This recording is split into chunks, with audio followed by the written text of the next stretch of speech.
We were a lot closer to seeing a Forrest Gump sequel than originally thought.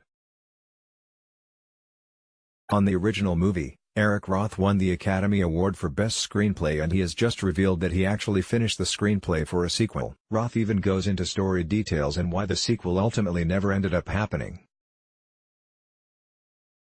As for those story details, they are pretty insane when compared to the original movie, and it's probably for the better that the project never went into production. Since Forrest Gump was such a huge success, one can imagine that the studio was practically drooling over the idea of a possible sequel.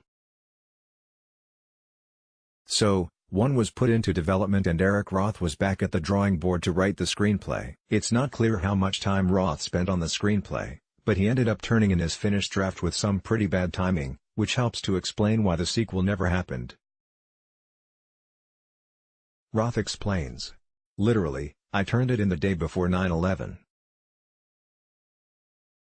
Tom and I and director Robert Zemeckis got together on September 11th to sort of commiserate about how life was in America and how tragic it was. And we looked at each other and said, this movie has no meaning anymore, in that sense. While the timing of the script was unfortunate, it's the story of the Forrest Gump sequel that may have been the real reasoning behind its failure to launch.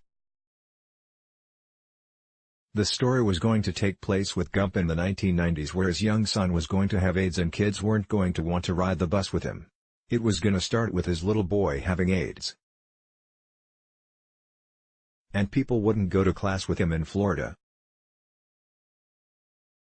We had a funny sequence where they were, desegregation, busing in Florida at the same time, so people were angry about either the busing, or kids having to go to school with the kid who had AIDS. So there was a big conflict. Already, things are off to a bleak start. Keeping things in tradition, the sequel was also going to rely on historic events.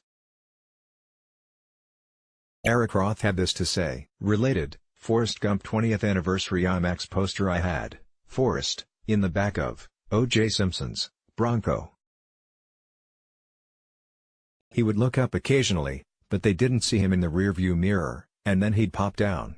While the O.J. Simpson Bronco chase is a part of American history, it really doesn't seem like a good fit for Forrest Gump.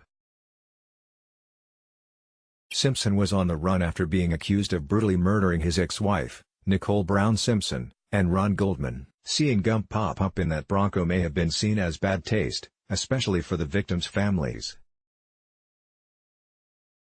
As for why 9/11 played a part in sinking the sequel, that is touched on more specifically by Eric Roth, you can read what he had to say below.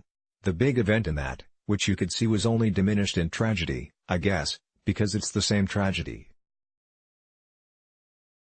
Every day he'd go wait for his Native American partner. She taught nursery school at, sort of a government building in Oklahoma City. And he was sitting on the bench waiting for her to have lunch, and all of a sudden the building behind him blows up. Forrest Gump 2 would have been loosely based on the 1995 book Gump and Company, by Winston Groom, who wrote the original novel upon which the book was based. The book saw Forrest running rampant through the 80s, and some of that would have wound up in the movie. There was also a scene where Princess Diana shows up for a cameo. I had him as a ballroom dancer who was really good. He could do the rotation, ballroom dancing, Roth said. And then eventually, just as sort of a charity kind of thing, he danced with Princess Diana. One can easily see how Forrest Gump could adapt to these situations, but it is definitely for the better that the sequel never happened. These ideas almost sound like they were cooked up by the writers of Family Guy to spoof a possible sequel to the beloved movie.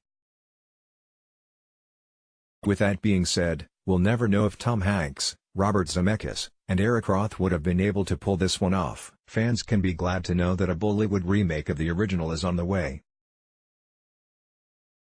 You can watch the interview with Roth below, thanks to Kevin Pauloe from Yahoo!